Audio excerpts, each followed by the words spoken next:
রাষ্ট্রীয় নিরাপত্তা পেলেও ভারতে খেলবে না বাংলাদেশ।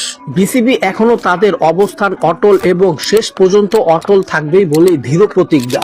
ভারত আসন্ন টি-20 বিশ্বকাপের কোনো ম্যাচ তারা খেলবে না। আইসিসি থেকে এরই মধ্যে এ নিয়ে বিসিবির সঙ্গে আলোচনার প্রস্তাব দেওয়া হয়েছে বলে জানা গেছে। আজ দিনের কোনো এক সময় অনলাইন সভার মাধ্যমে এই আলোচনা হবে। ভারতে বিশ্বকাপ না খেলার ব্যাপারে বিসিবিও সেরকম নিরাপদে হাঁটতে চাইছে। আইসিসিকে ভারত থেকে খেলা সরানোর প্রস্তাব দিতে গিয়ে বিসিবি মূলত নিরাপত্তার বিষয়টিকে সামনে এনেছে।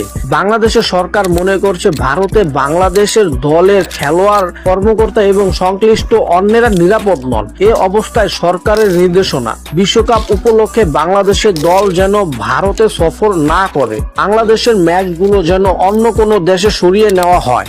আইসিসি শেষ পর্যন্ত বিসিবির প্রস্তাব না মানলে এবং বিসিবি অবস্থান না বদলালে নিয়ম অনুযায়ী বাংলাদেশের বিপক্ষে প্রতিপক্ষেরা অকভার পেয়ে যাবে। বিসিবির দেখানো সরকারি নিষেধাজ্ঞার কারণে সন্তুষ্ট না হলে আরো কঠোর শাস্তিও পেতে হতে পারে বাংলাদেশ ক্রিকেট। তবে বিসিবির আশা এরকম কিছু হবে না। আমরা মনে করি না কঠোর কিছু হবে, কারণ নিরাপত্তা নিয়ে যে প্রশ্ন আছে সেটা সবাই বুঝতে পারছে, বলেছেন বিসিবির নাম প্রকাশে অনিচ্ছুক এক পরিচালক।